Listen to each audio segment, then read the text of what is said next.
Good day. I know there's been a little bit of a lull in production of videos, but here we go again, and we're going to be starting a new section on simplification. So simplification, the instruction given for that section when you're going to do examples is either simplify the following or expand the product and simplify. So in this example here where we've got brackets, expanding the product means multiply the brackets out, because you want to get to a situation where there are no brackets, and then the way that you're going to simplify is to add like terms. So let's speak about what like terms are. Like terms are terms in the expression that have the same variable. So in this case, it's very easy. We can see there's terms that have A's and there are terms that have B's. But you could come across an expression, which we will do later on, that, for instance, has x squared terms and x terms. So even though they have the same variable, because the variables are raised to different powers, x squared is raised to the power of 2 and x is raised to the power of 1, they are not like terms. So like terms have to have the same variable to the same power, and only like terms are to be added or subtracted. Any terms that are unlike terms, you just have to leave them as they are. So if we have a look at what we've got here, we have terms that contain an A. So I'm going to highlight that those two are like terms, and terms that contain a B variable. Some people like to rearrange everything and rewrite it so that all the like terms are together. I don't advocate that, because what happens then is there becomes a big mix-up in the signs and you end up minusing when you should be adding, etc., etc. So the easiest way is simply to mark off which are like terms and then simply to add them up. And when we add them up, we're doing what the sign says. So for instance, this is easy. We've got positive 7a plus 5a. Well, 7 plus 5 is going to give us 12a. Now be very careful. When you're adding like terms, your answer is a like term. I always say to people, imagine the A stood for carrots. So if I've got 7 carrots plus 5 carrots, I've got 12 carrots. I haven't got 12 carrots squared. Now I'm going to do the B's. So when you're adding, you're doing what the sign tells you. So this 6b has got a negative in front of it. So it's negative 6b plus 3b.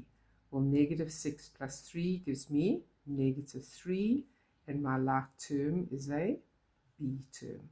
I can't go further because now I've got an A term and a B term. They are unlike terms, so you may not process them. Right, let's have a look where we have brackets as well. So you can't simplify until you've eliminated the brackets, which is also called expanding the product, which basically means multiply where there are brackets, because a bracket stands for multiplication. So this example is going to have two steps. The first step is where we're going to multiply brackets out to eliminate them. The 4x is not attached to a bracket, and neither is the 2y. And then I'm going to work with signs, then coefficients, then variables. So negative times negative is positive. This is an imaginary 1 here, so that will still simply be 3x. This 9 has no sign in front of it, so it's automatically positive. Positive times negative is negative 9y. Now I can see if I've got any like terms. Well, I do. I have x terms and I have y terms. So looking at my x terms first of all, 4x plus 3x is 7x. 2y minus 9y is going to give me negative 7y. And again, I've now got two unlike terms, so that is where I stop.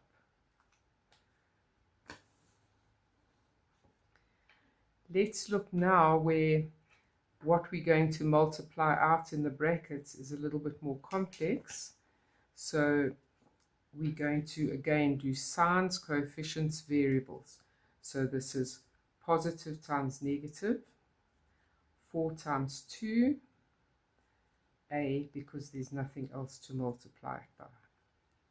negative times negative, 3 times 4, and we have a B.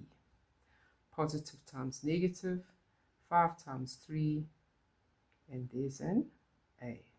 As soon as I've eliminated my brackets, I go on to looking for like terms. Well, I've got an A term here and an A term there, and I only have one term that contains a B. So that's going to remain as 12B because it has nothing to be added to. So negative 8 minus 15 is going to give me negative 23A and my plus 12B. Very simple and straightforward if you just stick to eliminating the brackets and then looking for like terms. Let's have a look at this one. Here, when I multiply out my brackets, you're going to see something a little bit different happening. So positive times negative is negative. 4 times 3 is 12. X times y squared is going to be xy squared. And if you're unsure of that, go back to other episodes where we've learned how to multiply out variables, and I think it fell into the section of exponents, how to deal with this. So negative times positive is negative. 2 times 9 is 18. And I've got a y times x squared. I'm going to write them in alphabetical order. That's kind of the maths, the norm. And the reason we do that is because our brains are so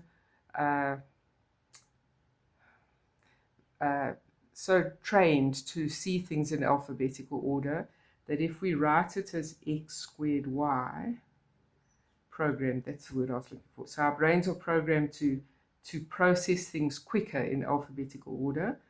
And so if I write it in alphabetical order, it just allows my brain to see what's going on. So now I've got to be very careful because this is xy squared. So x is actually to the power of 1. And this is x squared y, and the y is actually to the power of 1. So be very careful. These two look very similar, but they are not like terms because the powers of the variables are different. And so that is actually our final answer. We weren't able to add any of the terms together because there were no like terms. Right, let's go on to a last one where we're going to process, first of all, exactly the same way we have been doing. This term is on its own. It doesn't have a bracket, so it's going to remain like that. Negative times positive, 2 times 4. A squared times b will remain a squared times b. Negative times positive, 5 times 4. B times a squared. I could write b a squared, but get into the habit of putting it in alphabetical order. For future work, especially when you get into much more complicated examples, it just makes processing much easier. Positive times positive is positive. 6 times 2 is 12. A times b squared is ab squared. So now every single term that I've got has got an a variable and a b variable, but we need to look at them very carefully now. Here we've got a to the power of 1b squared. Look through and see if you've got another one like that. Yes, there it is. So those two are like terms. This is a squared with b to the power of 1, and so is that. So those are like terms. So looking at our first two, 7ab squared plus 12ab squared, I simply have to add the 7 and the 12, which is going to give me 19. And when you're adding like terms, the term of the answer will have exactly the same variables as what you had. Here I've got negative 8 minus 20 is going to give me negative 28, a squared, b. Then don't be tempted to try and add or subtract these two because that's a to the power of 1, that's a squared. They are definitely not like terms. So this is the first in a series on simplification. There are going to be 8 episodes, taking this from the very basics that we've looked at today and building our way up to more complex examples and ending off with some challenges. So please subscribe so that you don't miss any of the future episodes, and I hope this has been helpful.